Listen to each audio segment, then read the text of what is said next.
All right. Happy Wednesday. We are live.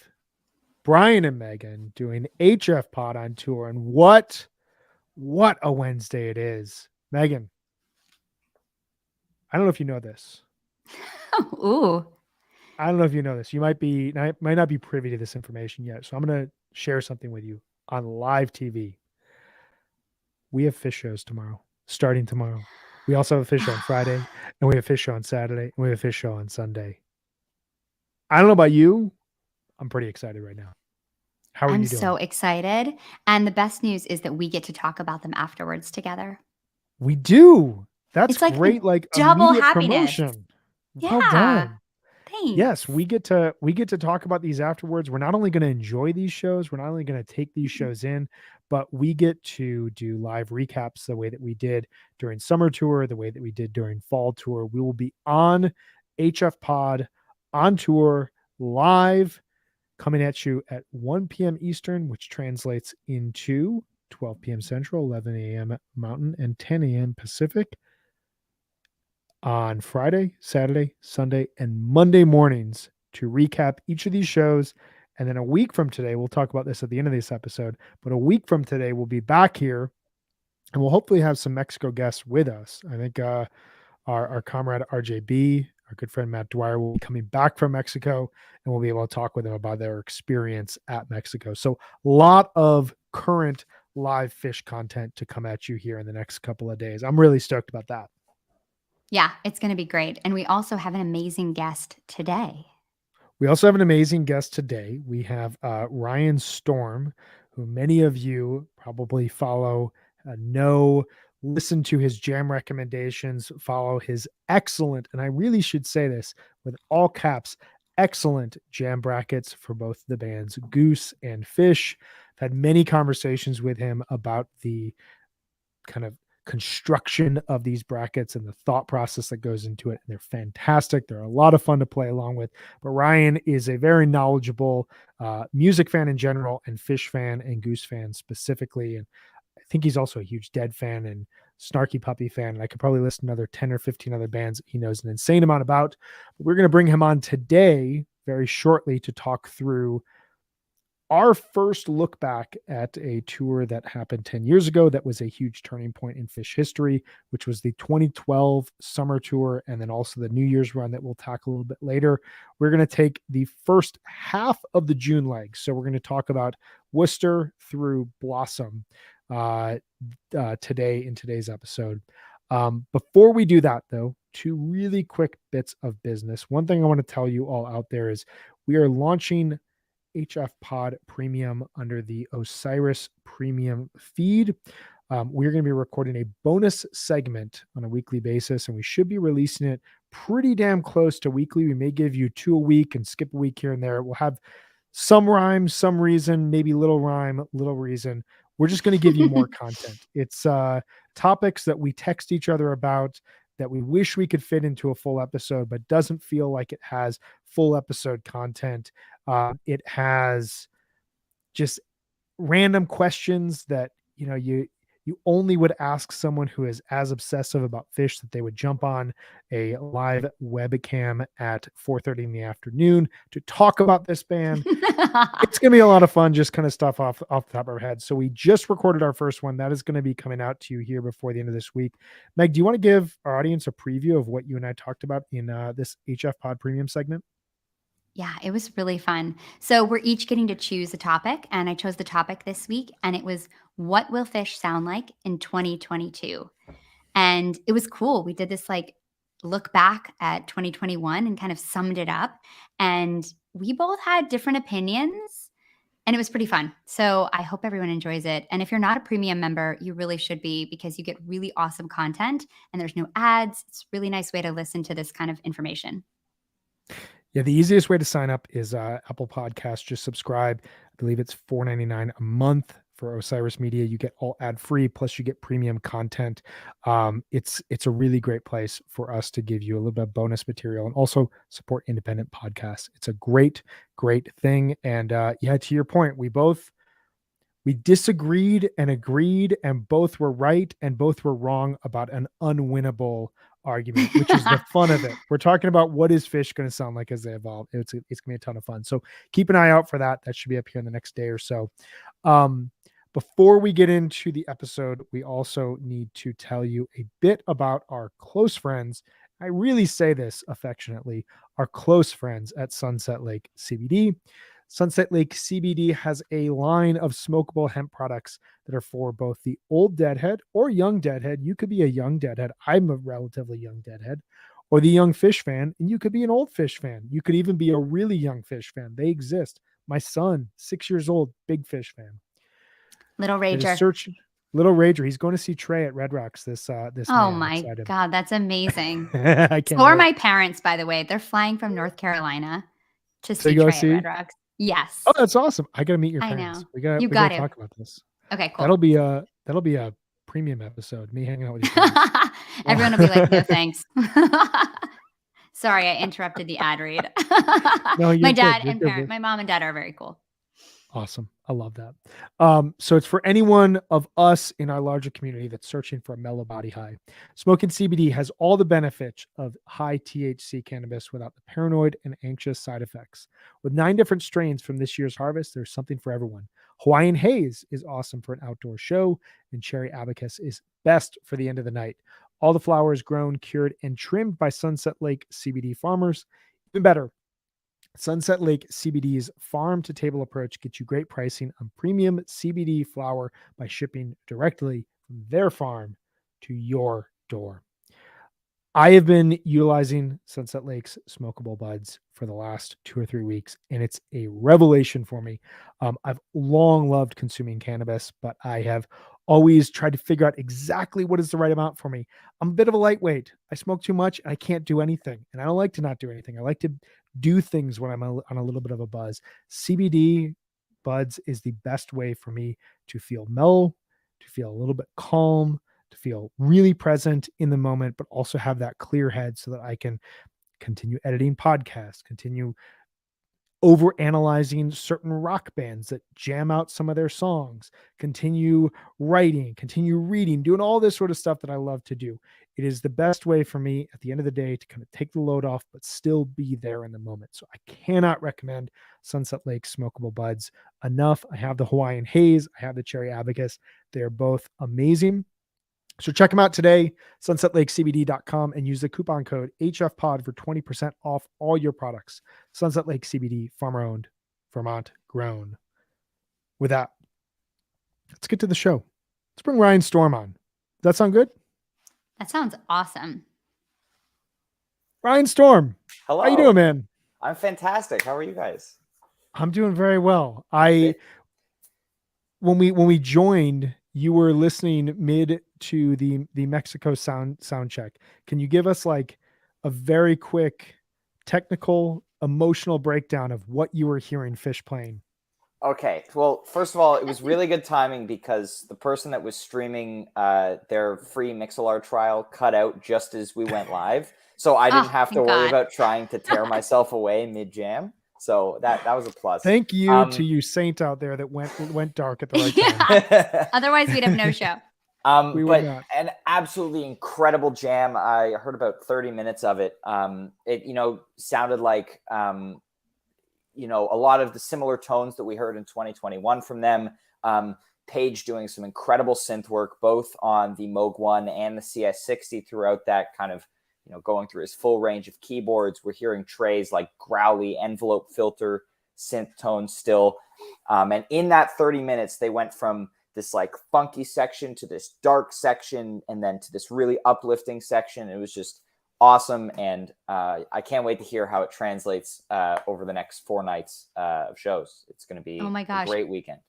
Brian, I don't want to give it totally away. Right.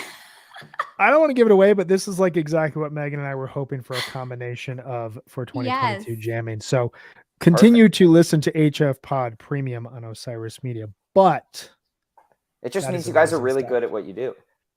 We might be we might be too good. This might be a problem. We might be transferring something down to Mexico. Who knows?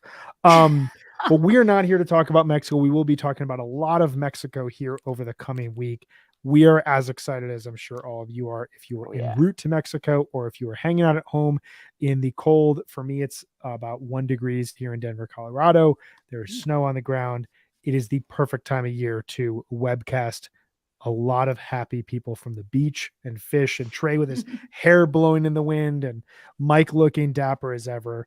Paige, whatever new shirts he's got. I cannot wait for it. We are here, though, today to look back on a very special tour, a tour that I'm going to come out with a hot take, I think is one of the most important tours, if not the most important pre-2015 tour that the band had in 3.0.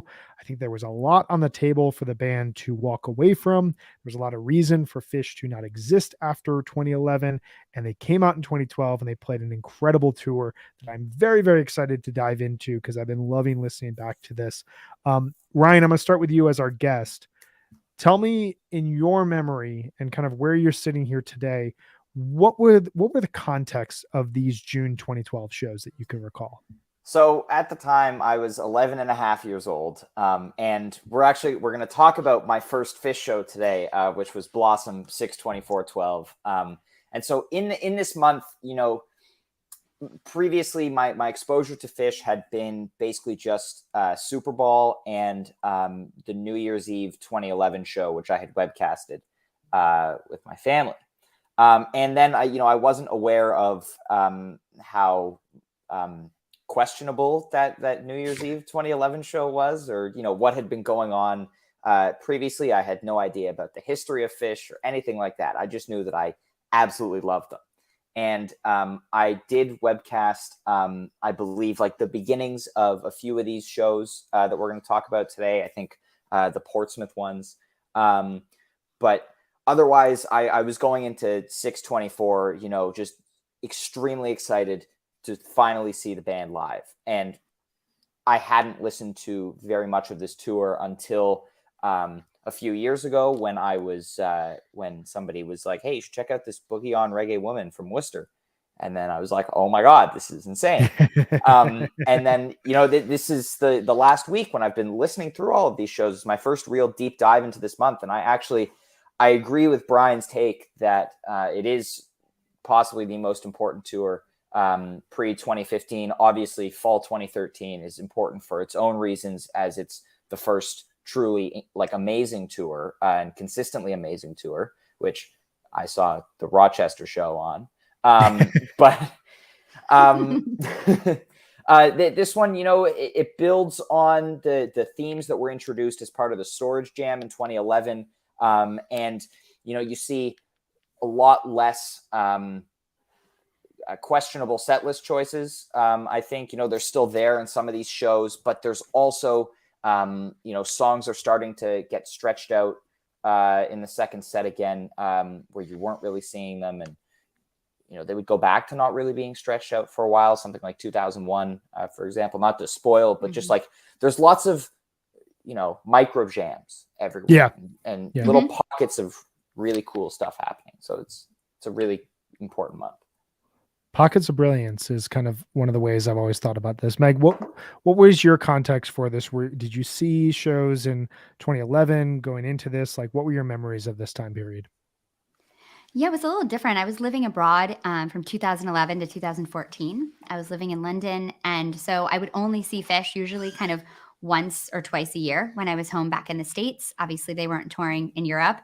And I saw a tour in July. I saw a show in July. I think maybe we'll talk about it if we talk about the rest of the run. I saw a show at Jones Beach from this tour.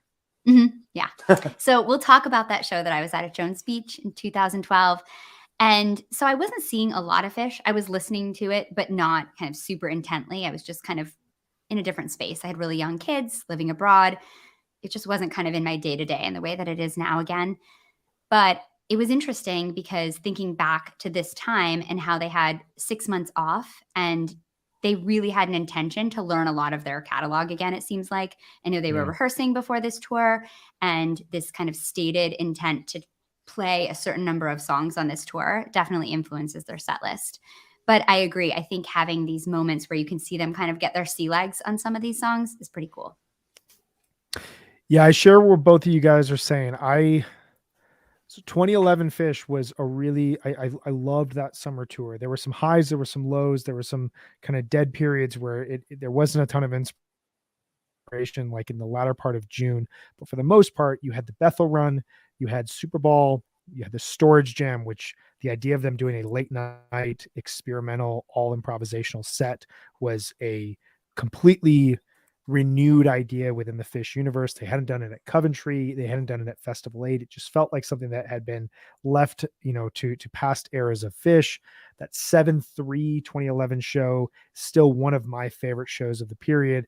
That's and the that show August, that hooked me. that's it. That first set, man, that is gold. That The Reba, Mound, that's what the did it. Reba. Oh, it's amazing. The song I heard the ocean sing. We'll have to do a show on that, because that is one of my that show's close to my heart. August, you have the Storage Jamming. I saw the Gorge shows, Dick's 2011. Nobody really remembers this, and this is kind of setting up 2012, but there was a lot of laughter in the community around the band playing this soccer stadium in Commerce City, Colorado at the time, because I don't know if you haven't been to Commerce City, you basically drive through a bunch of factories away from the mountains and you end up at the soccer stadium. And it seemed like such a weird place for the band to host like a festival to end their summer. And then it ruled, and everybody at the end of it was like, they have to go back. They have to go back. That's such a Fish thing. And here we are. It's such a Fish thing. Mhm. You hate it until you love it. Exactly. And then you have to go, and yeah. And then you have to go. And so this summer tour had so many high moments and such growth from a sonic standpoint. And then the New Year's run was such a dud. And I don't want to get into it. I don't want to get into the reasons, but like, it was disappointing. It felt tepid. It felt like the band was uninterested. And I honestly felt, with them walking off the stage on December 31st, 2011, like, we may never see Fish again. That may just be it. They may just not have it in them to really endure what it's going to take to really get to where it seems like they want to go on a consistent basis. We have 6 months off. Fish announces in May 2012, Trey announces in Rolling Stone that they're going to try to break their single year song mark, which I believe at that point was right around 252 songs. That news did not reach a lot of the fan base really well, because it felt like the last thing we need are more songs. The thing that we need is more jamming. So there was a lot of kind of weird negativity going into this tour. They played 2 nights at Worcester, Thursday and Friday night, which we're going to jump into here right now.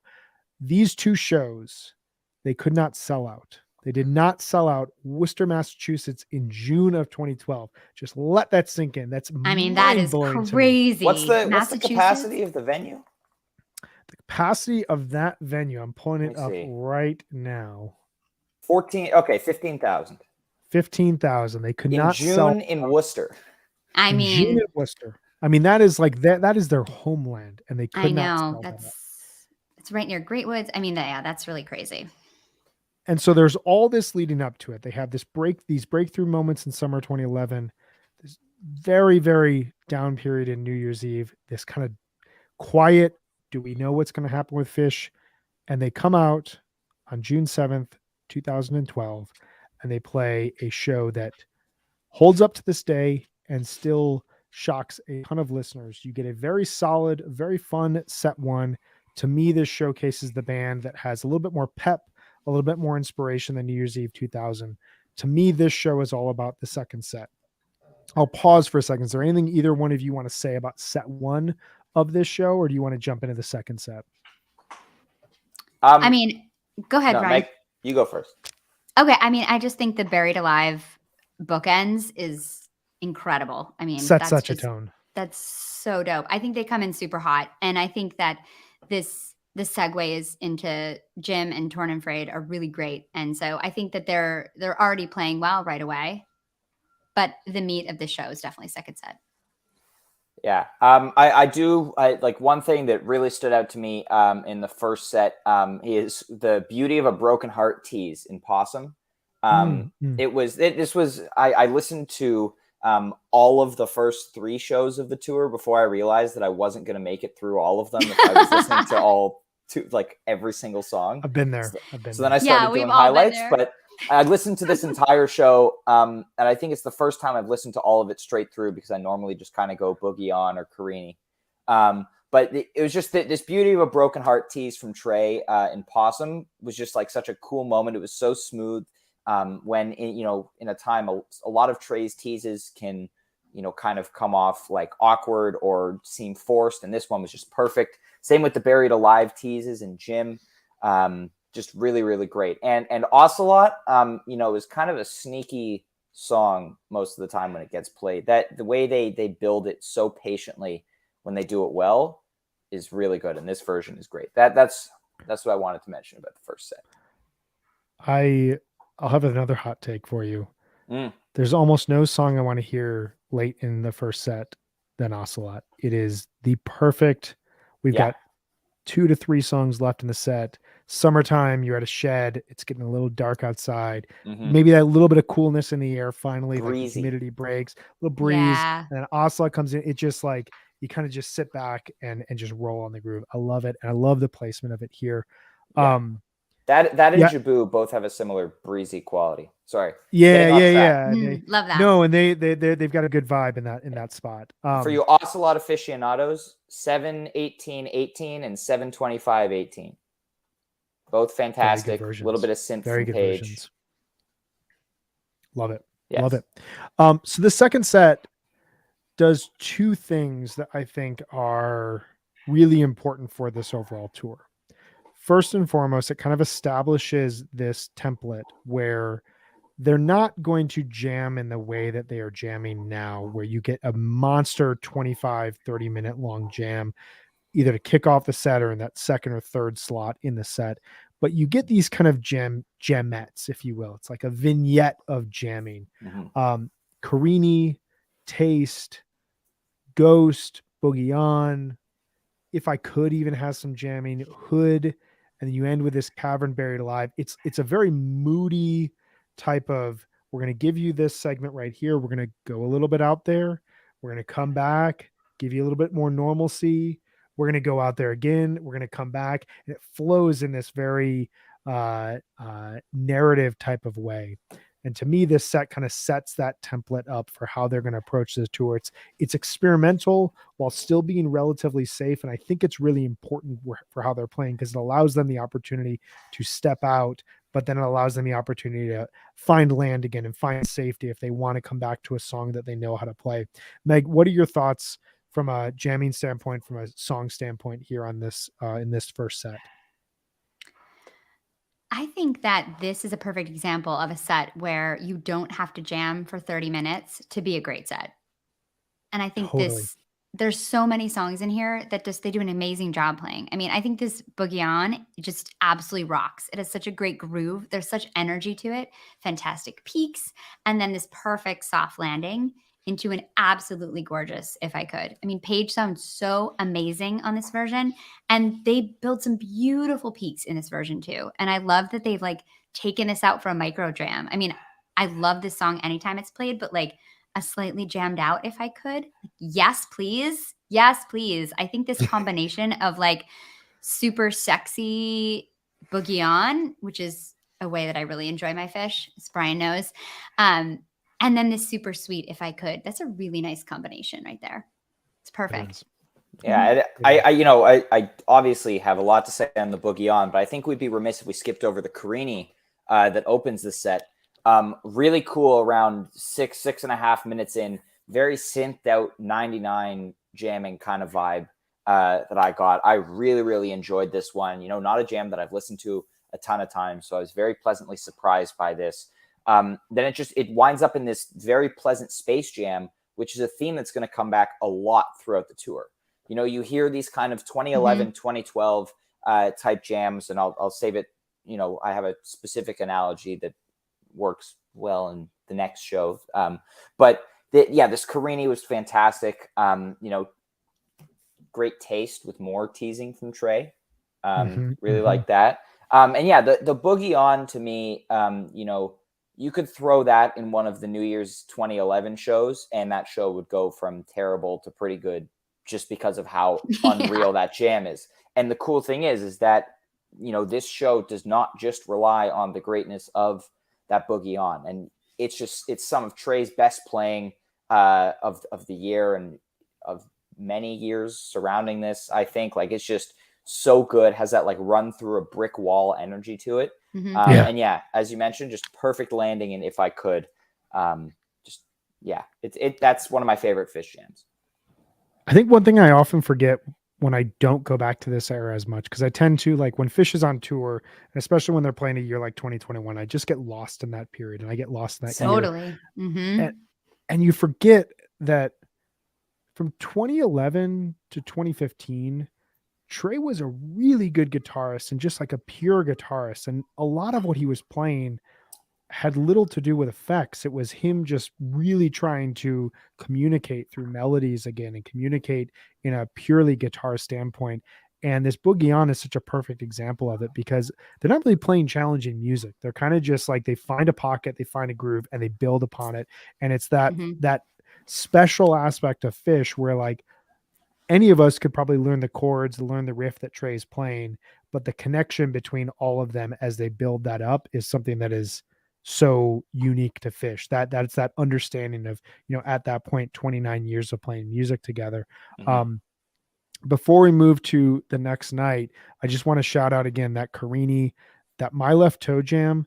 If there's any sick at this song, you guys can play What's the Use so well now. You have perfected What's the Use. Let's bring My Left Toe back. I would do anything for it.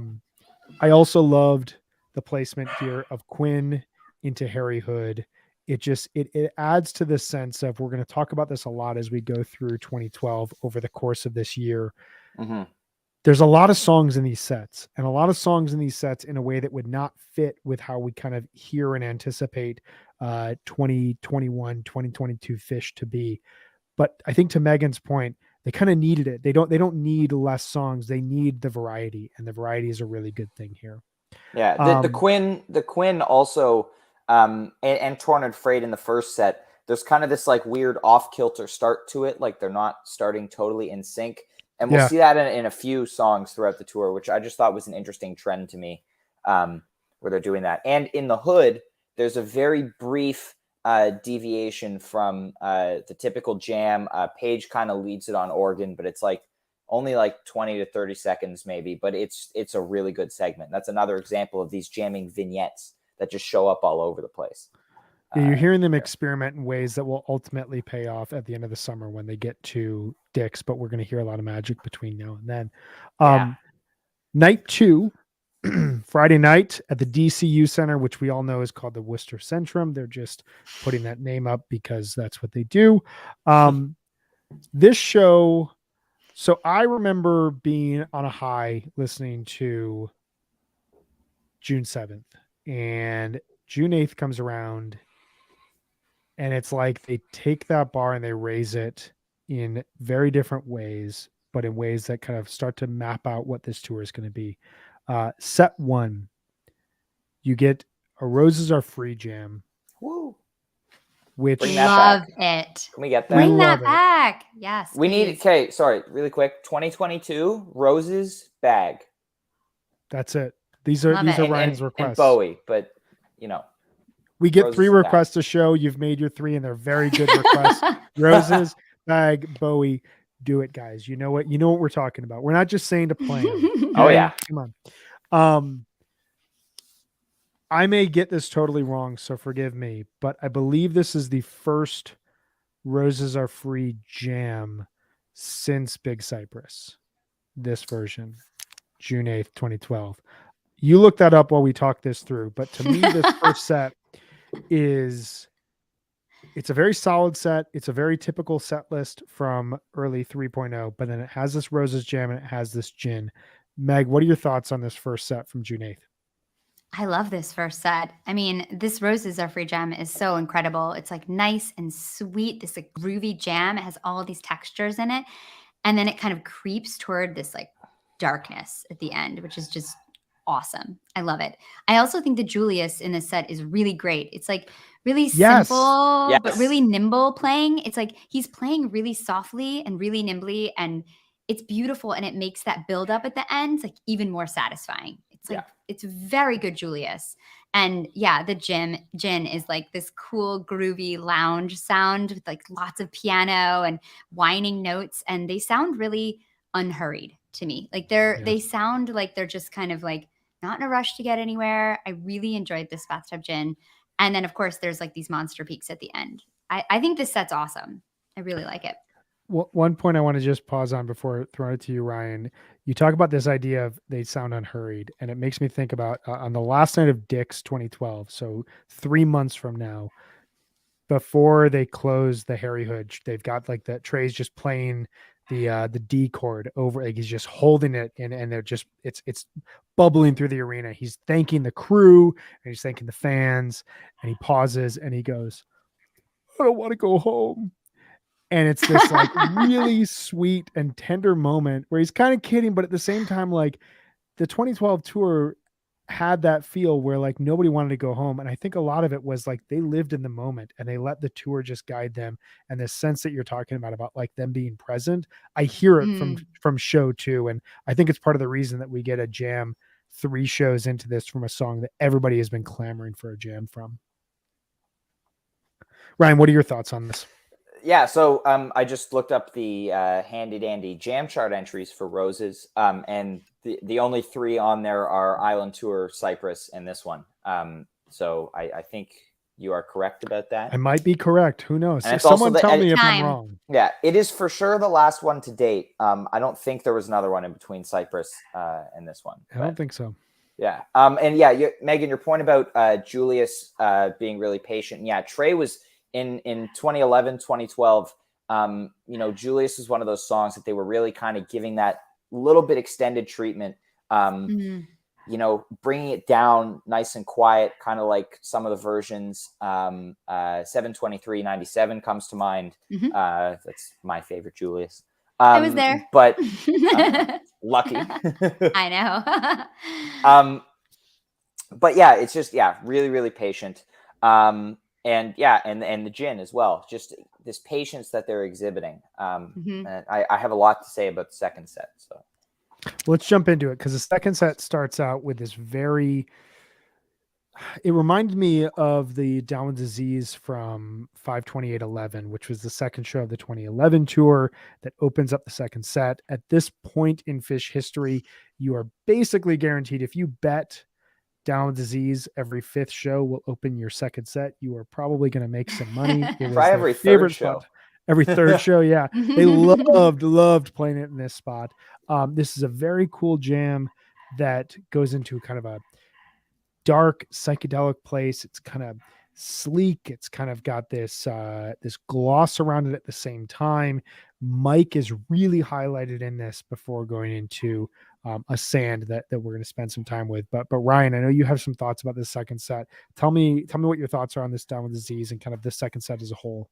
So your comparison from the Disease to 5/28/11 actually helps support my point. I was going to compare it to the Super Bowl Down with Disease, which very similar vibe. And my point was going to be they get to this kind of just this major key groove where Page is using clav with no wah, just very phaser heavy kind of textural stuff. Trey hanging back and letting Mike and Page lead. He's playing mostly rhythm. And to me, that's a quality of jams that we see a lot in this era. Not just in Disease, though that it pops up in Disease a lot. But it's this kind of just driving major key groove. And I think that's very, that's a signature of this era. As well in the second set, I mean, the sand into Nelly Kane, you spoiled how good the segue was for me while I was listening to it before I got there. I apologize. Honestly, it didn't diminish from it because it's such a good segue. Good. It's so good. Wow, there is a nice Mike Says No moment in Sand where Trey tries to modulate up to major and then Mike firmly plants it back in A minor, which Sand is in. And then out of Mike's, Phish starts doing Hydrogen, but then, Trey and Page go into Makasupa instead, which is another interesting thing that I noticed on this tour where, they're kind of, Trey, obviously one of his main goals in 3.0, starting in kind of 2012 and until I think, it kind of was successful in 2015, 16, was him, letting the other guys take the lead more. not being the leader in every single jam. And so this is an interesting kind of, they're very early into trying to make this happen. And so you get these moments, like there are more later in the tour where Fish will start going into a song, or Mike or Paige will start going into a song. And then there's another where, Trey tries going into the song and the rest of the band denies him. So it's a cool, interesting thing to, chart on their musical and improvisational journey in this era. And then, obviously Trey mentions smoking weed and the crowd goes wild. That's all it takes. That was a funny moment to me, and a surprisingly extended 2001 for 2012. I was not expecting this to be as good as it was, and wow, it was good. Yeah, I think the point you make about Trey starting to allow the other guys to dictate where the jam goes is something that was much needed at this point. If there was anything that was noticeable when Fish came back in 2009, was that for the first time, and probably maybe the only time in Fish history, for about a 24 to 36 month gap, Trey was not the best player from an improvisational standpoint in Fish. And Paige had really refined his keyboarding ability, and he really expanded what he could do in the 5 years between Coventry and Hampton. Mike had really come into his own. Fishman, it sounded like, hadn't put down his drumsticks for a single hour during that 5-year period. And Trey really, like, the sound would go through Trey, but a lot of their jams would fizzle out because of areas where he wasn't able to like fully take them to that next step. And I think it took a while for the band to figure out this new dynamic of who leads this. Is this my area that like I have to be the leader here, or do we do this as a group? And it took some time, and 2012 feels like where it really comes out in a really strong way. Meg, what are your thoughts on this second set here from Worcester? Yeah, well, just to keep talking about that point for a minute, I think the band is really relearning how to work as a group. That takes so long. I think they'd only been back together for, a few years at this point. And I think that's what, the end of 3.0 and 4.0 we're really reaping the benefits of them playing together for so long and listening to each other for so long. And when you take a break from that, it impacts how you can play together. So it's incredible that they were willing to push through and make mistakes and work hard at this in front of so many people. It's just commendable. My second set highlight is definitely just this 2001. I absolutely love it. One of my all-time favorite songs. Again, super delicate playing, and Paige kind of filling in the gaps between the silence. I think it's just an awesome version. Beautiful. It's great, and it really shows like where funk and where dance music is going to come back into Fish over the next couple of years, which to Ryan's point earlier about fall 2013, you get a lot of dance grooves in that tour in a way that just didn't seem realistic at this point in Fish history. Moving on to Bonnaroo, the one last thing I'm going to say about this show, Ryan said it, but I just got to emphasize it. The segue from Sand into Nellie Kane. Two very quick thoughts. One, it's an amazing butter segue that like fully fits. They don't need to jam the Sand out any longer. Just take it into Nellie Kane. What a weird song selection in the middle of the second set, and yet so perfect. I love when that happens with Fish, but also how amazing that first version of Sand from summer 2012 is an 8-minute version that segues into a bluegrass song. And the final version is one of the greatest jam takes of the song ever at Dick's night 2 or night 3. Just an amazing accomplishment for them and such growth for the song. They play Thursday, Friday. They take off Saturday. They travel south to Tennessee to headline the Bonnaroo Music and Arts Festival. This was their second time playing at Bonnaroo. They played 2 shows in 2009, and then they return here in 2012. This is one of the better big festival gigs I think that they've played. I don't love this show, but it's got a really good set list. It has some really memorable jamming. And in the second set, the Carini, the Shafty, the Hood to Light, these are really interesting jam segments to me. And my biggest takeaway when listening to this show was even when they're focusing on communicating themselves through all the music that they can play to this wide array of both older fans, but also potentially newer fans. They're still diving deep, and they're kind of approaching a festival gig here in a way that they haven't in the previous iterations throughout early 3.0, where they're almost not afraid to show themselves off in terms of who they are. And that was kind of my big takeaway from this. A show that I wouldn't say is one of the better shows of the tour, but is a successful communication of Phish. Megan, starting with you, what were your thoughts on the Bonnaroo gig and what were your highlights?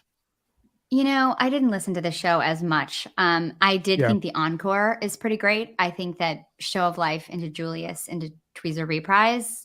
Yeah, I would love that as an encore. And I think it's nicely played. I think this is just a super fun encore. I didn't listen as much. I think that there's some good moments, but it wasn't my favorite show. And it spent a lot of time on it. Ryan, how about you? I kind of agree with Megan there. Not a ton that stuck out to me. The show, interesting that they were trying to play as many songs as possible, but they played Disease back-to-back shows. And then they'll back-to-back Tweezer later in the month, 6/24 to 6/28. Correct me if I'm wrong, but I think this is their last appearance at a festival until Lock-In 2016. I think. Off the top of my head, you're right. Yeah, this is it. Yeah, and it seems very festival set, except for the Shafty bust out, which I think was an interesting call. I think I wasn't there at the time, but I've heard that people were very upset about it because they played it at Bonnaroo and not at one of their own shows. Right. Tweezer has a really cool hydrogen-ish jam towards the end of it, which I really liked. Otherwise, not a ton else stuck out. Pretty average, great, energetic show. Yeah, I'm right there with you guys. I think that we can move along to the next run here, which is Bader Field. They play 3 nights at Bader Field in Atlantic City, New Jersey. So they play Thursday, Friday, no Saturday, Sunday, and then we don't get any shows Monday, Tuesday, Wednesday, or Thursday. Weird call. Remember, very weird call, very weird touring. I don't know why you don't just throw a show in on that Tuesday in, say, Pennsylvania or something like that. Or like I don't know. MPP on the way back up. MPP, there you go. There might have been a anywhere. booking issue. At this point, they were doing these 2-leg summer tours that seemed to create more odd touring schedules and more odd touring. Like, we're going to play Burgettstown tonight, Kansas City tomorrow night, Nashville the following night. Like, there was some weird routing of these tours for some strange reasons, but this was one of them. And I remember at the time being a little nervous. I really liked Worcester. Bonnaroo, I was kind of on the same page with you guys. Like, I think it's a good festival show, but it's still a mainstream festival Phish show, so you don't necessarily get everything you'd want out of this. And they come out for Bader. They did not do a webcast, but as I recall, there was a Sirius XM stream. So I remember I was listening at home. At this time in my life, I was a line cook at a restaurant in Portland, Oregon. If anyone has been to Portland, Oregon in June, it is still like March on the East Coast. It is cold. It is wet. It is miserable. I cooked brunch, which was, we can do another podcast about my brunch career, but the one benefit of it at this time was I didn't work nights, which I'd been working nights for about 1.5 years. And so I got home from prepping everything for the weekend. I get back to my house. I'm going to order some food. I'm going to crack a beer and I'm going to put on Phish. I don't know what to expect. And they play what is one of my favorite shows of the entire 2012 year. You get this very big recital set that has some very cool little moments in it, a lot of variety. And the second set that got contentious in our text thread. I would say that this is perfect for the era for a variety of reasons. I can't wait to hear what Megan has to say about this. But great jamming, great song selection, great flow. Ryan, Megan, I started with you for Bonnaroo. Ryan, Bader Field, night 1. Give me kind of your 10,000-foot view and then a couple of your highlights. Yeah, so like you mentioned, really, really great show right here. First night of Atlantic City. I think this is my first time really diving into the Bader run. I had heard some highlights from Worcester in the past, but I hadn't really, stopped and consciously listened to stuff from Bader here. So it was cool. You see a lot of what we've seen on the tour so far, like clean teases, bands clearly having fun on stage, a lot of the continuation of those jam themes that were explored in Worcester. I really like that we kind of see a glimpse into Tube's future a little bit. This Tube from the first night, obviously stand out for the era because it's not 3 minutes long. And it was a long road for Tube to get to where it is now. But it had to go down that road. And I believe that's all I have from the first set. Meg, what were your thoughts on this set? Yeah, I love this show. I feel like this is the show when they really started to have so much fun, like you were saying, Ryan, and that carries through the rest of the tour. I mean, Trey talks so much in the rest of this tour to the audience, and it stands out as you're listening back. Like, wow, he's just like really talking a lot, talking to the other guys. Like they're having a lot of inside jokes that they continue on to bring back. So I think this is the beginning of that kind of looseness. And maybe that's just them settling into the tour. But this show is awesome. I think the first set works so well. Like you were saying, there's so many songs, but there's such an energy.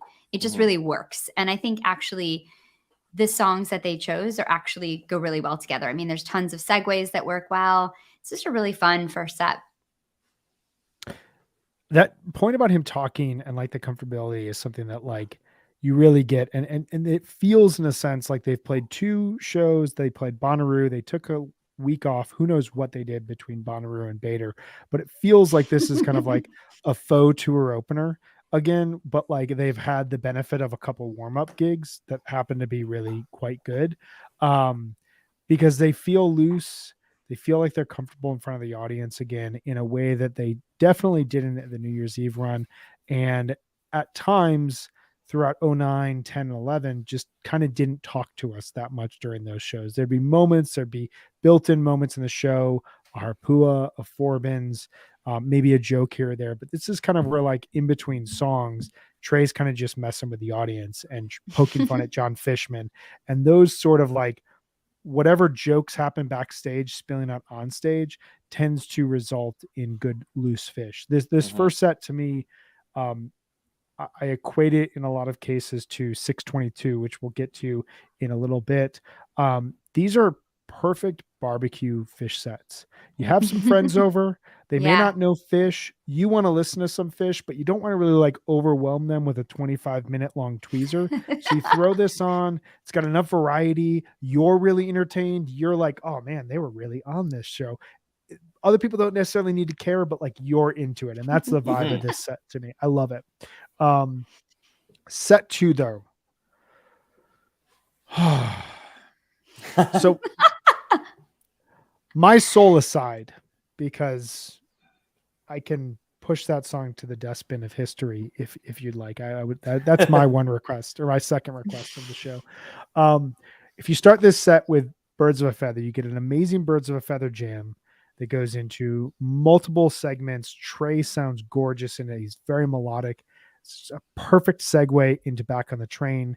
This kind of fits what we heard with the segue at Bonnaroo from Carini into Shafty, as well as in Worcester from Sand into Nelly Kane.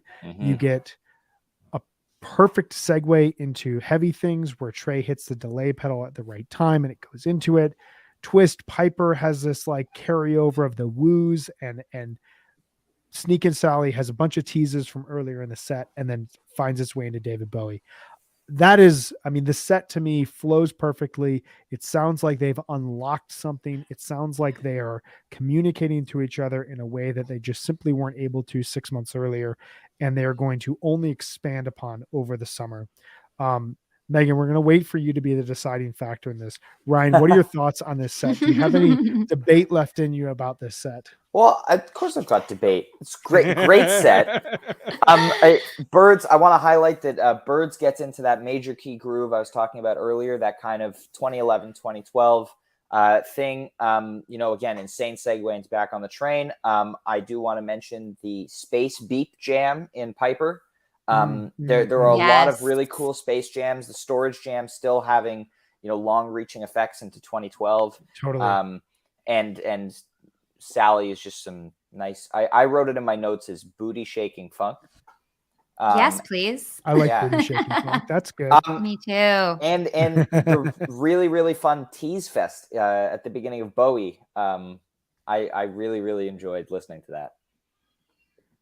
Just a great set. I would say it's a little bit below the perfect set status that you give it, but it's a very, very good set. And I think for June 2012, it's pretty close to a perfect set.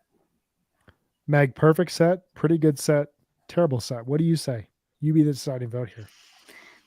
I don't want to break your heart, Brian, but I don't think it's a perfect set. I All think right, it's all a right, all right. really, Hey. really, really great set. You know, maybe the first song isn't perfect.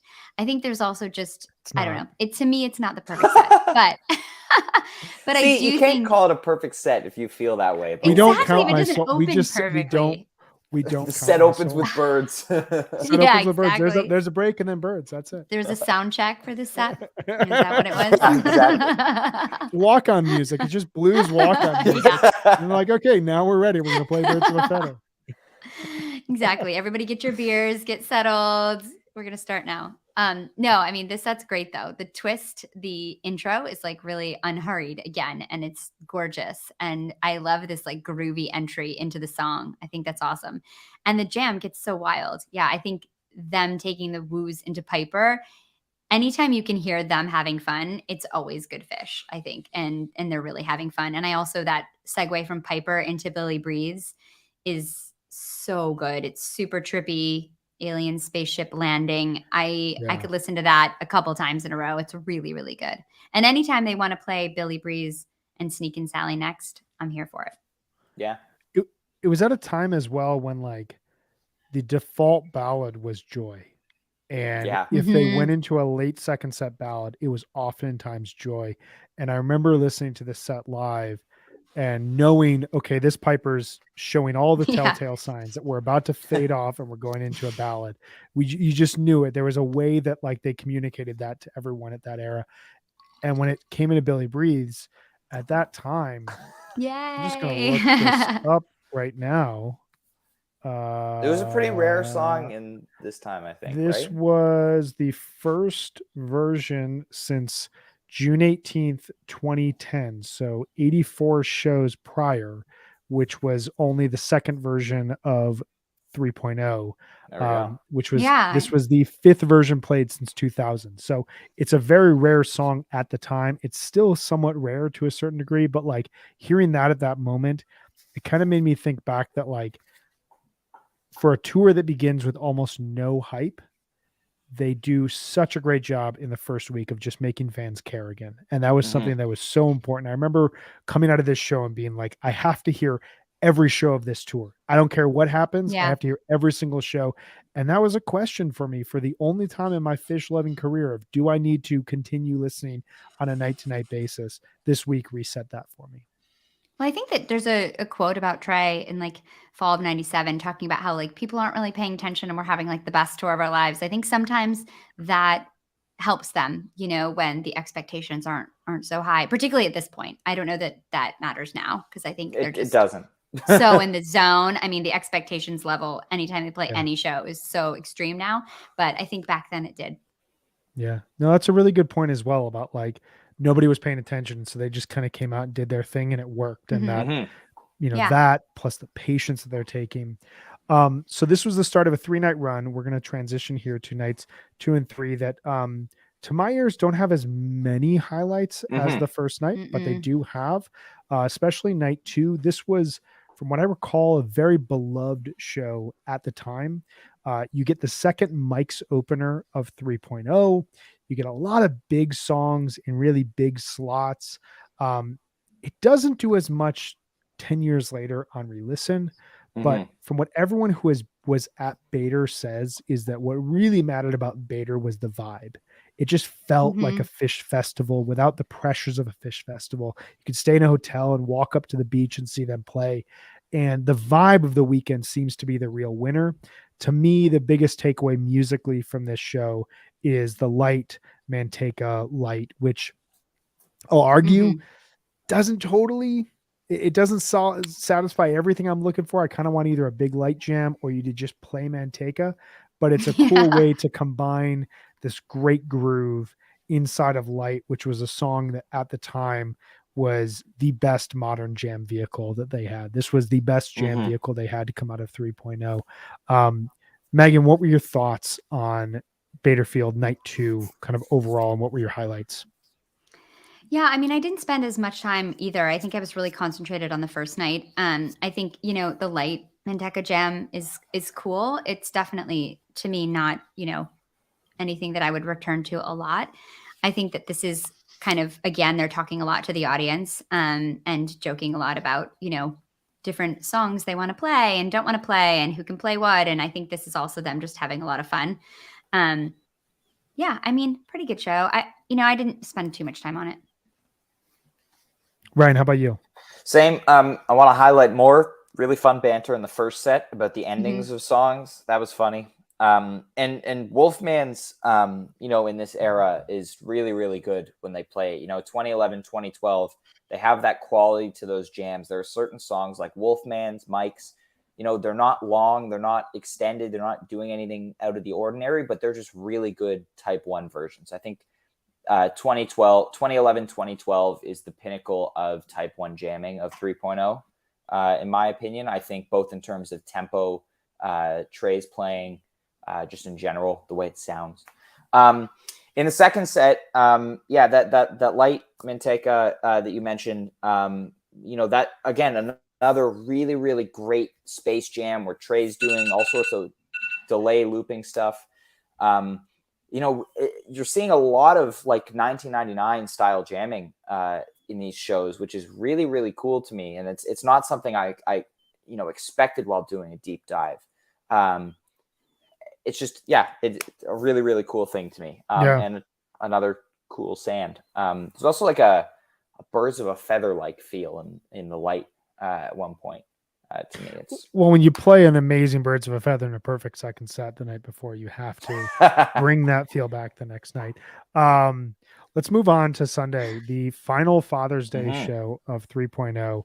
I'm guessing similar to you guys. I didn't spend an insane amount of time on this. I went back and I listened to a few highlights. Brother was a lot of fun as the opener, always here for these Father's Day shows. I was at the first one at Alpine 2009, the second one at SPAC 2010. It was a ton of fun to see the kids on stage, added to this refined feel of 3.0, where it was like, it's not just the guys anymore. Like their family is a part of this whole thing. And the fact that they're dads to young kids, and that specific vibe, that dad rock vibe, is a part of Fish now, whether you like it or not. And they're just going to go all in on it. And I love that about it. The first set's fine to me. It's got a fun fluff head with like a brother type ending.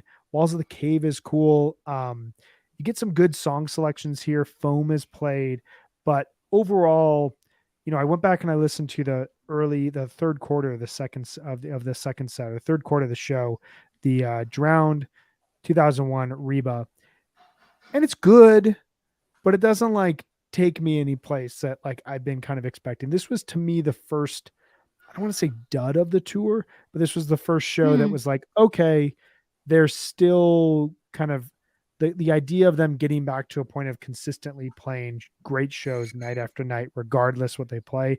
It's still song selections really matter, and them feeling like they can hook up really matters. Ryan, what were your thoughts about this show? Yeah, not much to write home about jam wise. The brother banter was fun, and incorporating that ending a few different times, and the Father's Day antics are always good. I wouldn't say it's a bad second set, but when you have a 4-minute Caspian into Silent in the Morning, into Bug, kind of in the fourth quarter there, without any real crazy adventurous jamming in the set earlier, not really gonna send people home as happy as they can be, especially after the jams that were the first two nights. But you can do worse, especially, throwing Jabu in the encore is a great idea. I'm on board with that. Yeah, that's Jabu fun. in the encore slot. Jabu Quinn is a fun encore. What were your thoughts on this, Meg? Yeah, I really like the 2001. I like the kind of funky stop start. I think that if you're on the beach and you're outside, like that's probably like really fun. I was listening to these shows and thinking like I've been on the fence if I'm going to do Atlantic City this year, and I was like, I think I should do it. Like it's fun to be on the beach listening to Fish, and I think that like this kind of like playfulness is really fun. I also thought the chalk dust into Caspian's nice. There's like this kind of like weird dissonance, and then it kind of lands in Caspian, which is nice. So there's a couple nice moments, but yeah, not There's super amazing. moments, and I think that the chalk dust you're speaking of is like our very first hints of what's going to happen with chalk dust towards the end of the summer as we get into August, the Atlanta version, the St. Louis version, and then the Dick's version. Oh man, the Dick's version. Those are just like capstone versions of chalk dust returning as a jam vehicle, which is what we know it in a lot of cases today. But this is kind of the first hints that there's another life for chalk dust. We don't know exactly what it is yet, because at this point, it's really its first emergence as a jam vehicle, though.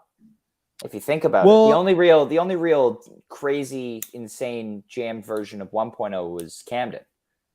You had Camden. You have 725.97. You have a couple versions in 2.0. You have it and Brooklyn. Oh yes, and then you have this random stray Camden 2010 version that goes 17 minutes. And Mike, you talk about booty shaking. You talk about sexy Fish. Look up 625 2010 Chalk Dust Torture. Like that is just interstellar dance party. But you're absolutely right in the sense that like at this point in 3.0, the main source of use for Chalk Dust Torture is a set opener. It's a first set. Boom, boom, boom. We're going to go into Chalk Dust. We're rocking. Fade into like ACC Bag or Wolfman's Brother. Here, they're putting it in the second set. It's got a weird, placement. It's got a weird ending to it. And who knows where it's going to lead to. We are going to move south again. The tour is starting to finally make some sense from a geographical standpoint in terms of where we are going. We're going to go to the next run of the overall tour. And for those of you who are not here at the start, we are going to be capping this tour off at 6/24/2012. So we've got a few shows left to talk about. We'll return in a couple weeks to talk through the last half of June as well as the July runs, and then we'll do August, Dick's, and MSG a little bit later this year. Just want to give these all these shows a little bit of love at this point in time. One last thing I'll say about I've tucked in my shirt for this show. Oh, perfect. The tuck. This is essential. And you did it properly. Fishman ass. You don't suck at tucking, as Trey says. My one last thought about Bader, just as we're leaving it, is I have a very close friend who is as critical of Fish as anyone I know, but appreciates Fish in so many ways. He loves those Bader shows, and to him, it's the vibe. The vibe is what it is, and to me, that vibe is something that bleeds into the rest of this tour. This first night at the Antelos Pavilion in Portsmouth, Virginia. If there's anything that's going to make this show memorable, it is the vibe, because the set list is kind of all over the place on paper in a way that doesn't totally work. And the second set does everything in its power to not showcase a crazy jam vehicle outside of Split Open and Melt. But the fourth quarter has some amazing gimmicks that will spill over into the rest of the tour. Ryan, I forget who I started with the last show. I'm just going to start with you, Ryan. What were your thoughts on this first night here? As you mentioned, just really fun banter. The tucking, Trey playing his guitar with a lightsaber, just all sorts of fun stuff happening. And that Split Open and Melt you mentioned, I wanted to make a point about, Split Open and Melt jams from this era. Really interesting quality to them. The SPAC version, I mean, that's for the next episode, but I'm not going to be here for that. So I would like to highlight the SPAC version really quick. That's a jam that I listened to a lot, in 2012, 2013, when I was a lot younger and my Fish universe was very small. And that just happened to be one of the few shows that I listened to. But I remember really liking the kind of dissonant groove that they're getting into. It's not going outside Split Open and Melt. It's not a groundbreaking jam like we see in them, the last few years. But it has a really cool quality to it. And I really, really like it. Meg, what are your thoughts about this show and possibly this Melt?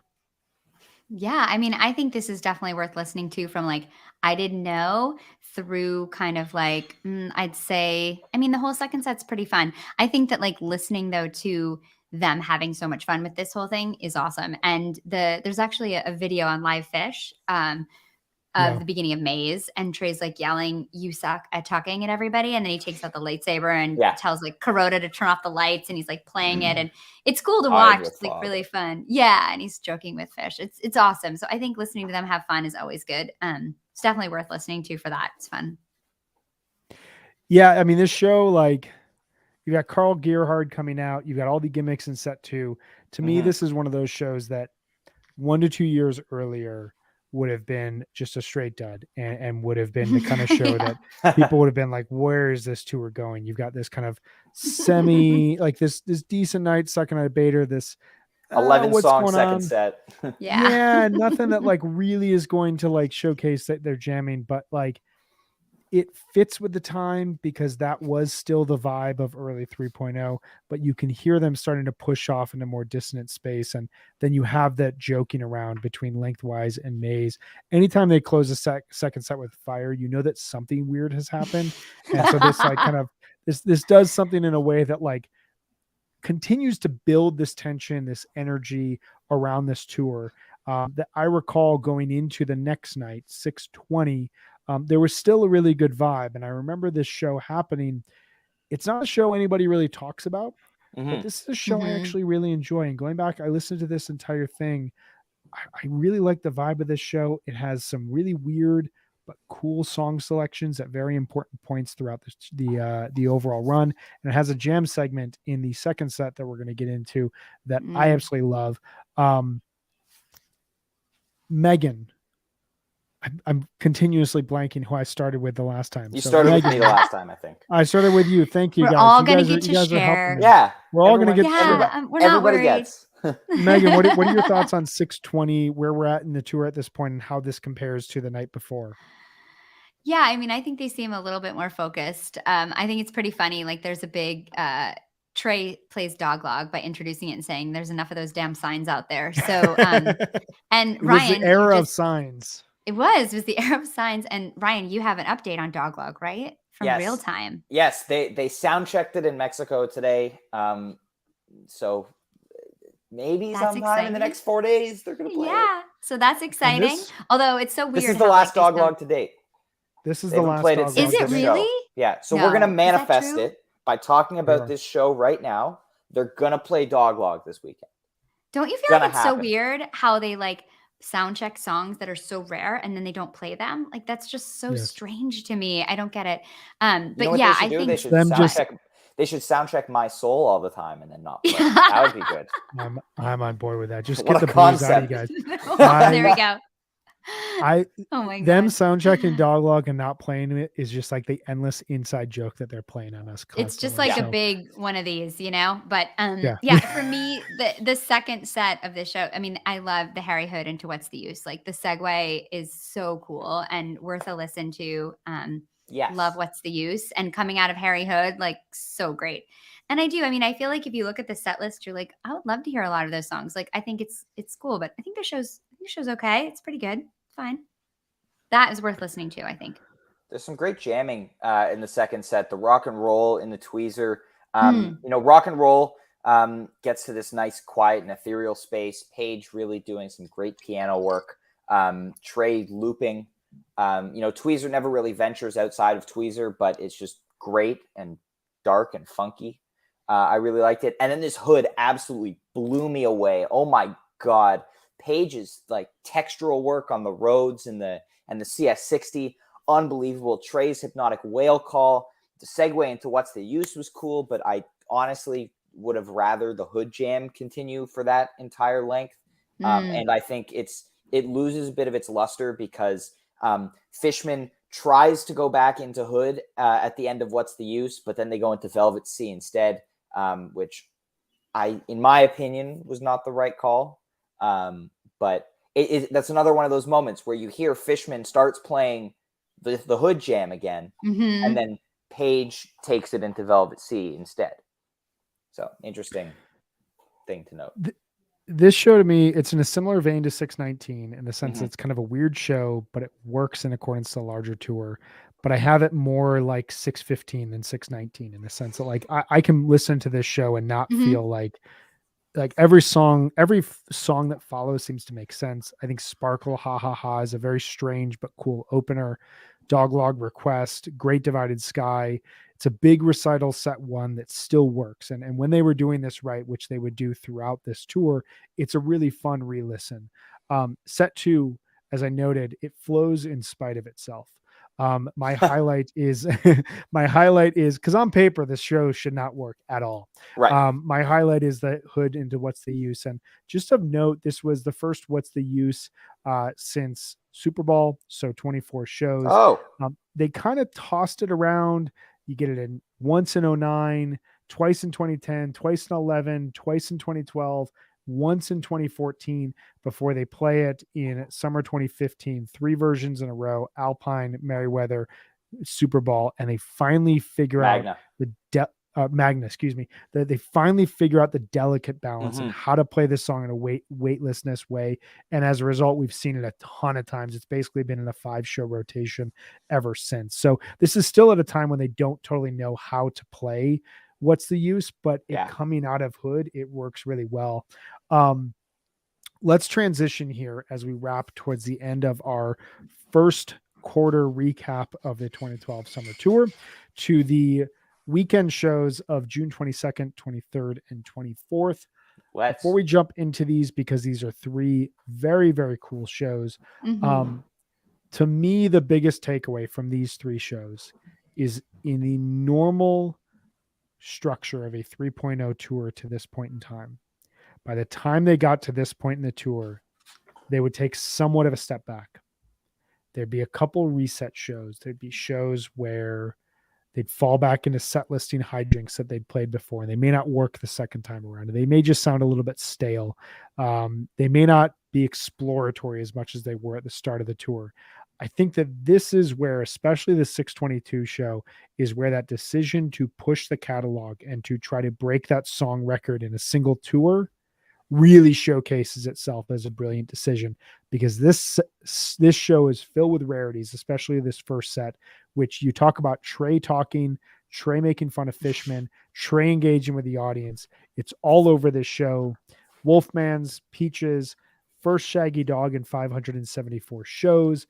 First 3 songs to open the show goes into Runaway Jim, has a little bit more of a jam.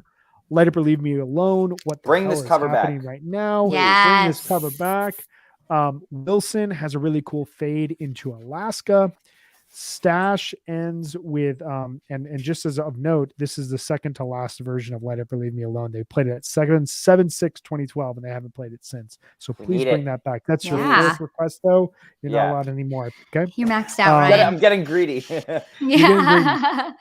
The last thing I'll say just about this first set, and you guys can jump in here as well, but at the end of this stash, they're going to go into Poor Heart. Fishman fucks it up. They're going to go to MoMA. Fishman fucks it up. So Trey just starts making fun of Fishman and says, we're now going to play a song that has a drum intro so Fishman can get this right. So they play Llama, very rare song for the era. Play Buffalo Bill, rare song for any era.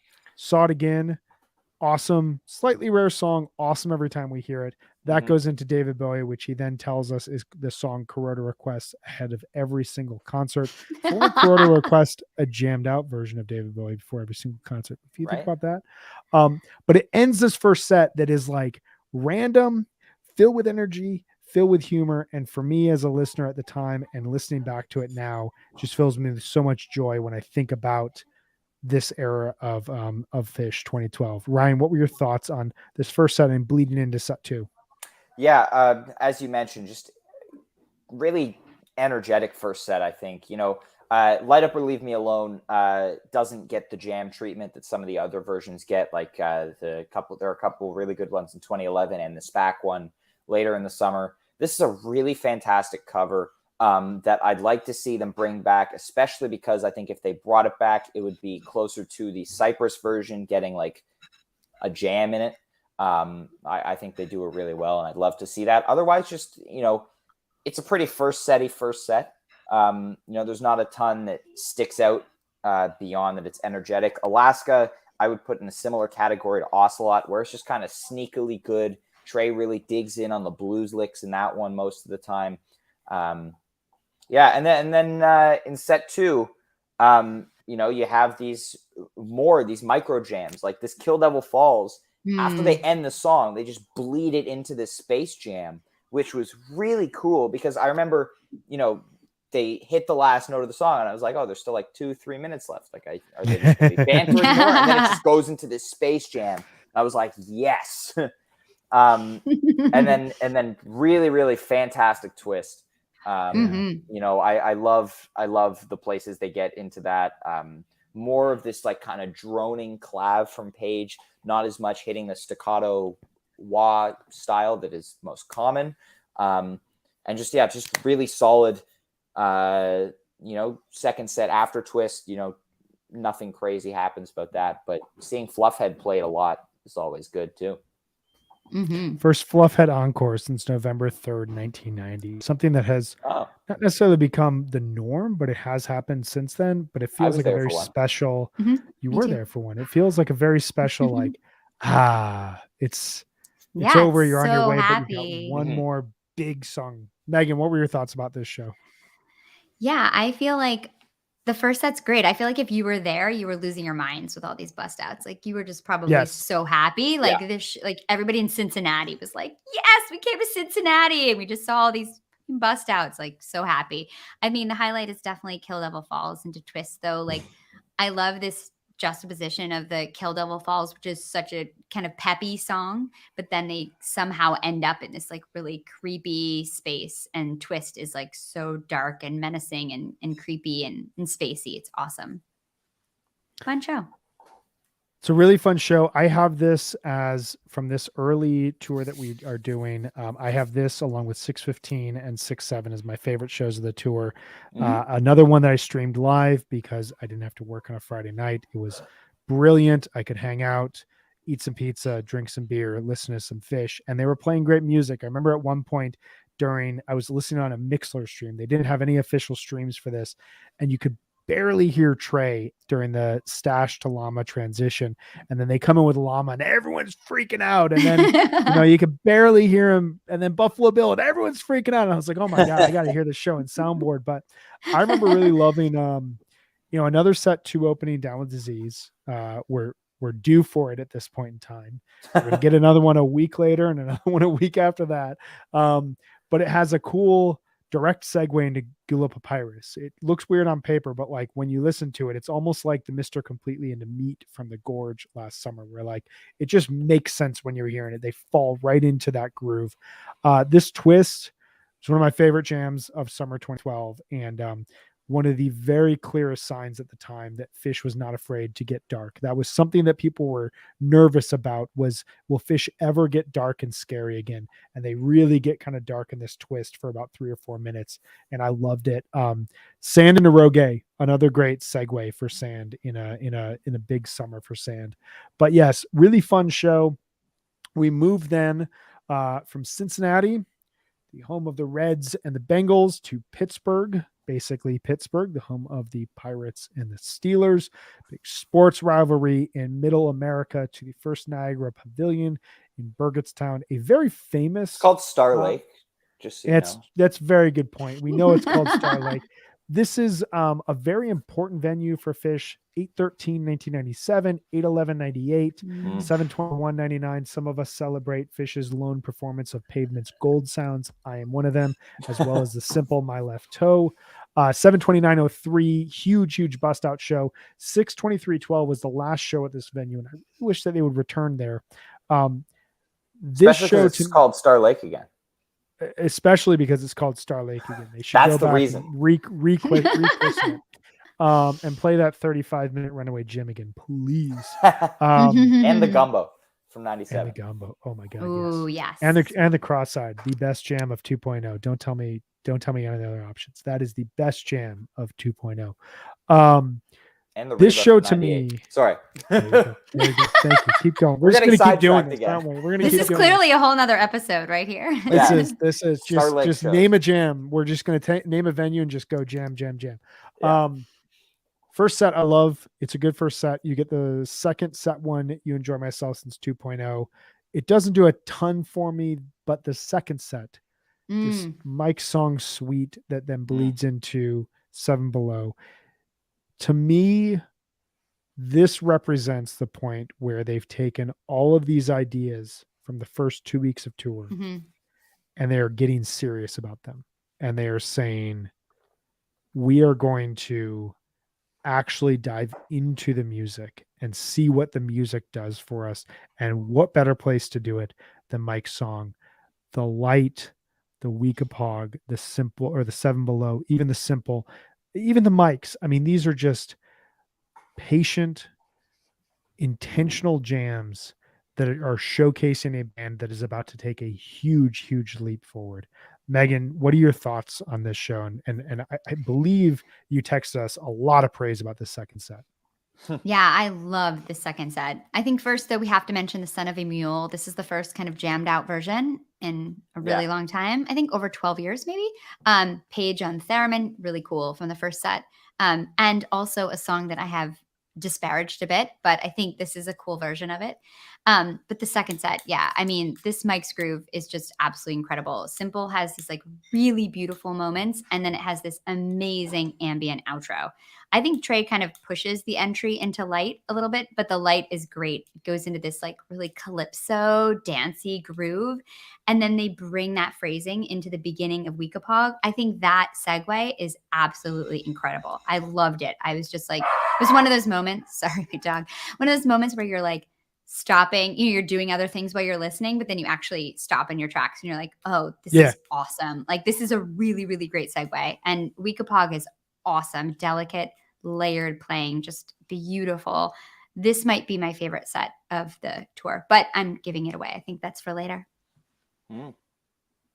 I think Megan, you basically said everything I want to say about this show. And obviously I want to be brief because I want to talk about the next show really badly. But I really enjoyed the light, and I really loved the Weekapog. Both just really stuck out to me. That upbeat Plinko jam and light was very nice. And another great tease, the mule tease that Trey threw into Yem. It's a fun tease. And yeah, the Calypso jam and light is what a year for light, and what an incredible way to take light in a different direction than we would hear for the majority of the rest of the tour. So I absolutely love this take on light. And man, it's such a great second set. I highly recommend this. Let's jump into the final show of the run that we are going to do here, which is Mr. Ryan Storm's very first show. And before you talk about it, I just want to apologize because at the top of the episode, I did not properly introduce your podcast and promote it. So for everyone listening right now, we're going to give Ryan the floor here to talk about this show. But I do want to recommend you all listen to We Move Through Stormy Weather, which is a fantastic podcast where Ryan and a guest take a single Fish song, two versions from different eras, compare, contrast them, break them down, nerd out like crazy. If you enjoyed this conversation for the last 90 minutes, you will enjoy listening to this podcast, and I cannot recommend it enough. So I've said that bit. Such Ryan, a great podcast. Take us back.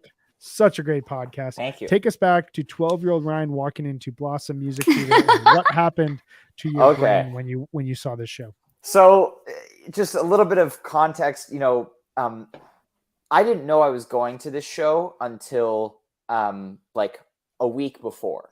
So my mom told me that for Father's Day, she got my dad a ticket to this show. And the night before Father's Day, we like made an envelope and everything. We put the ticket in. And there was only one ticket. And then the next morning at breakfast, when my dad opened the envelope, there are two tickets in it. And I didn't get it right away. And he just goes, "Do you want to come with me?" And I was like, oh my gosh. like, yay. Like, 11 and a half years old, like so excited. So we drove from Toronto. I had made a sign. Cavern was my favorite song at the time. And so I made a sign that said an 11-year-old wants you to play Cavern, but the venue wouldn't let me take it in, unfortunately. Oh my goodness. So, oh my goodness. Come Bummer. on. Oh my god. Come on, Blondum. Yes. Come on. This was also, if you're on Twitter, there's been the picture of me at the Rock and Roll Hall of Fame circulating with my 2 thumbs up in front. That's from June 24th, 2012. Wow, that's awesome. But yeah, so from the first note of sample, I was just like having the best night ever. You know, at the time I was like, that was the best night of my life. Like, it was such an unbelievable experience. There's video footage of from this show. The person that took the video that's on YouTube was like 2 rows behind my dad and I. So I found it like a year ago, and you can just see the 2 of us throughout the show. So that was really cool. You know, the first set's a pretty standard first set. Looking at it, you know, the sample solo is I have a very emotional connection to it. Being the first Fish song I ever heard live. But starting from the meat stick and going until the end of the second set is just some like crazy fun Fish that happens. You know, that in the meat stick, they brought like 10 people up on the stage to do the dance, which was crazy. You know, my dad and I were about dead center, like 2 rows back from the pit, fantastic seats. And so I had a great view of what was going on. And I just remember being like, what the hell is this? Like, this is awesome. Like, they're just people on stage, like doing the meat stick dance. Yeah. And then, you know, do you guys have anything, you know, you guys talk about the first set before we go into the second one, if you have anything on it.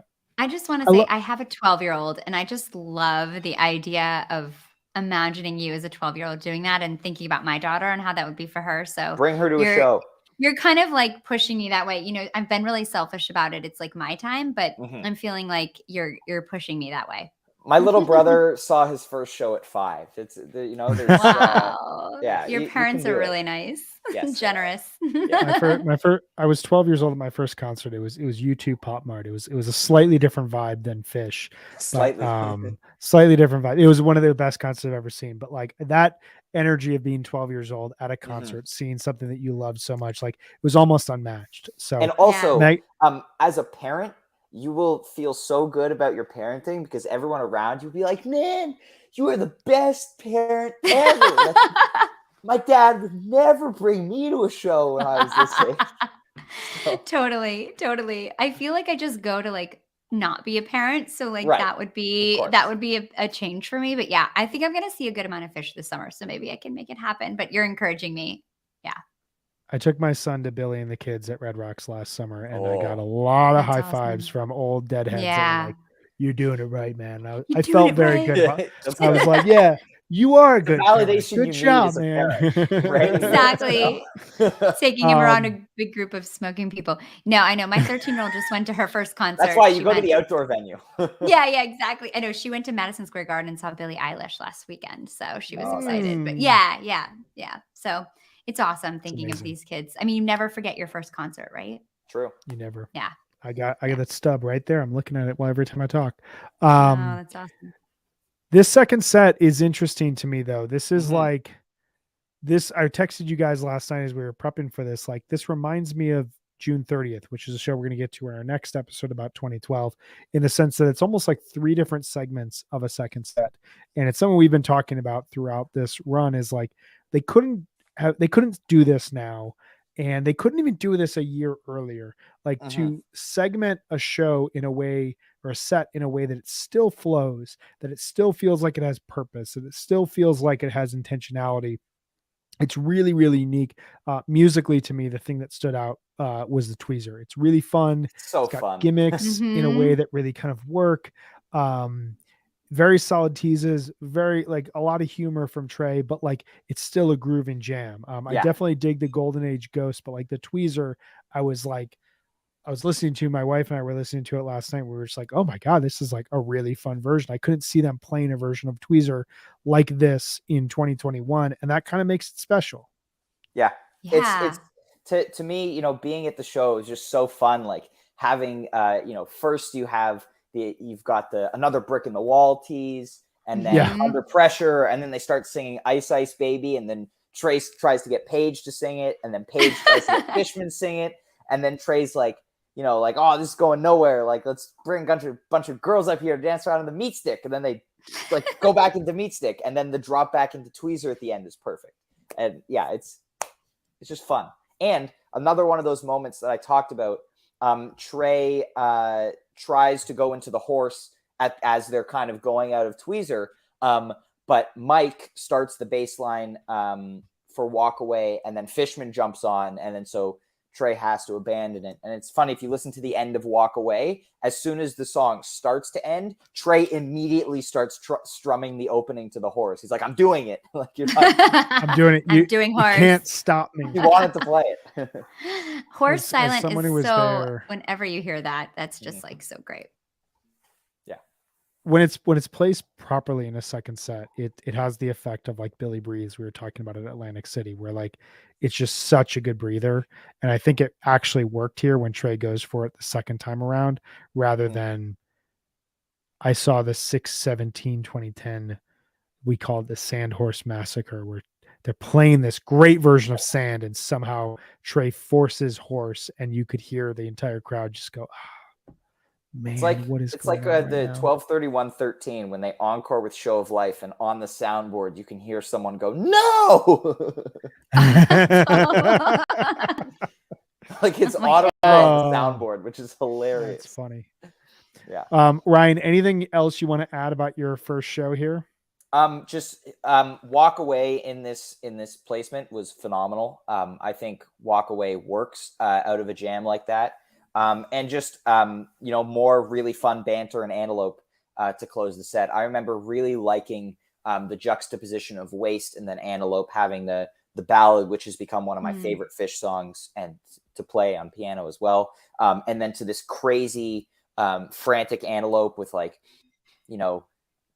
Orlando banter and Fish making weird voices. Yeah. And it was just so much fun. And more meat stick teasing. They were having a lot of fun on this tour. It was a Megan? great Yeah. It was a great show. I loved it. Meg, any last thoughts about this show? I really love the Golden Age. I like the kind of psychedelic space it gets into. I really think it's super fun. I also think that anytime they open set 2 with Golden Age, I feel like Trey wants to lock in. That song's complicated lyrically. Like, I really like it. I think it's a great version. So we have come to the conclusion here of our first run through 2012. We will come back at a undetermined date here in the near, not too distant future to talk about the second half of June 2012, as well as the July shows. That will be our next episode. I think it's 9 shows total. I'm going to ask you guys some speed round questions. So one sentence, one word answers here. Megan, starting with you, following the 2011 New Year's Eve run, how essential was it for Fish to have a strong summer tour in 2012? Yeah, I mean, they had announced a really light touring year in 2012. So I think they had to come out pretty strong. And, they had a not great New Year's Eve run. And I think, which was maybe due to the lack of the fall tour that year. But I think, people were wondering if they were going to be able to come back. And I think those lower expectations really helped them. They rehearsed a bunch. And I think this willingness to like experiment, play some bust outs, and try some unique song placements really helped them. Ryan, how about you? I'm going to go the one word route and say extremely, because Megan covered that really well. And I don't need to repeat it. Thanks. I'm just going to go the one word route here and say, I agree with Megan. That's not one word, but like, I agree with Megan. She said it exactly right. Ryan, starting with you, how did the goal of trying to play 250 plus songs in a tour impact the overall run? Well, you have, obviously they're still repeating songs like Disease, Sample, like, every few shows, but you have peppered in these really cool bust outs, which I think add to the vibe that you're talking about, like the vibe at Bader and the vibe at these shows of the fun. They had so much fun busting out Doglog or, something like that, that they don't play normally. And so giving the band an opportunity, Trey said in his 2021 recap on SiriusXM, his interview with Ari Fink, how, stuff like And So to Bed, like he forgot that song existed. And so they love when, they love being like, oh my God, we haven't played this song in like 25 years. Like, why don't we play it again? And so I think that just adds to the enjoyment factor, not only for the audience getting to see these bust outs, but for the band getting to play them. Megan, how about you?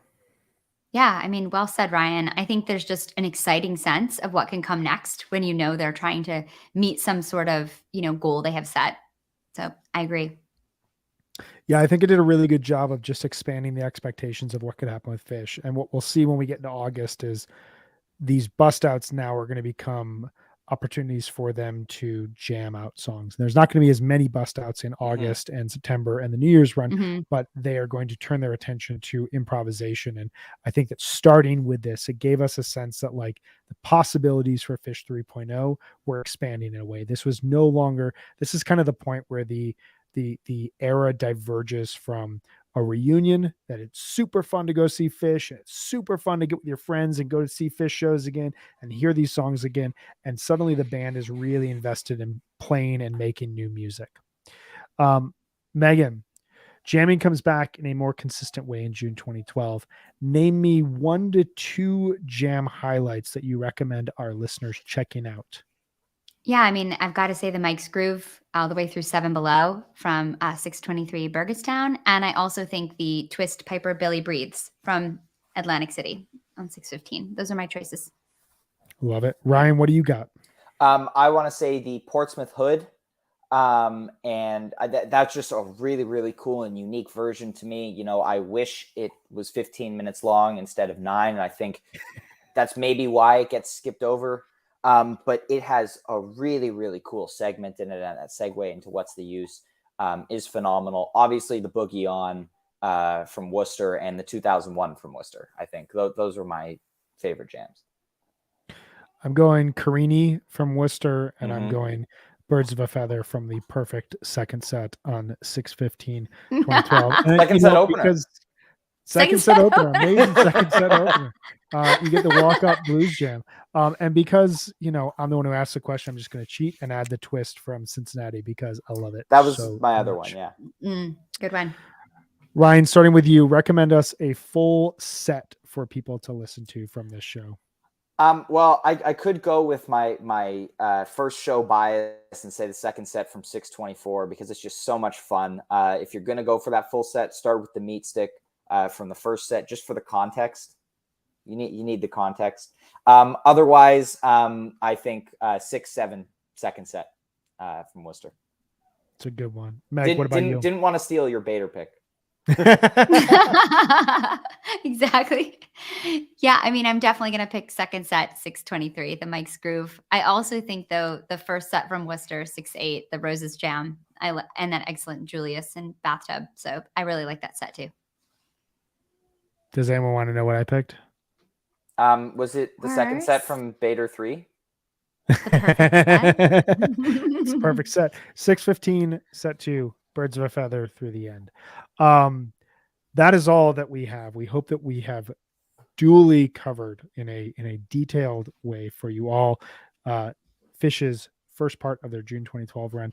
Ryan, thank you so much for being a guest for us here today. It was such a pleasure to deep dive with you. You have such a way of communicating music and such enthusiasm about this music. I really appreciate you taking on this project of listening to some of these shows, some of these jams that you may not have listened to in some time, may be the first time to listen to some of them. It was a total pleasure. And I'm not going to say when, but we're going to be having you back on here at some point here in the not too distant future to talk about a very fun recent run. I don't want to give too much away, but we will have you back on here, Ryan.